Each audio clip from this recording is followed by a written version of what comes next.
ভগবান বিষ্ণু কেন বরাহ অবতার গ্রহণ করেছিলেন? কিংবদন্তি অনুসারে 7জন ঋষি একের পর এক বৈকুণ্ঠে যাচ্ছিলেন। তখন বৈকুণ্ঠ লোকের দারোয়ান জয় ও বিজয় 7 ঋষিকে দরজায় থামিয়ে দিয়েছিলেন। এতে 7 ঋষি ক্রুদ্ধ হয়ে তাদের অভিশাপ দিয়েছিলেন যে তারা 3 জন্ম পৃথিবীতে রাক্ষস হয়ে থাকবে। এই অভিশাপে উভয়ে রাক্ষস হয়ে পৃথিবীবাসীদের কষ্ট দিতে থাকে। তারা যজ্ঞ অনুষ্ঠানে মানুষদের বাধা দিতে থাকে। এই অসুররা ছিল হিরণ্যকশিপু ও হিরণ্যক।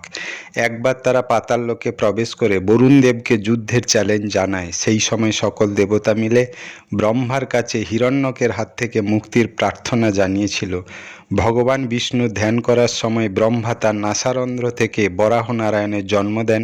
সেই বরাহ অবতারের সঙ্গে রাক্ষস হিরণ্যকের মধ্যে তুমুল যুদ্ধে বরাহ হিরণ্যকের পেট দাঁত চোয়াল ছিঁড়ে পৃথিবীকে তার নিজের জায়গায় ফিরিয়ে দিয়েছিল।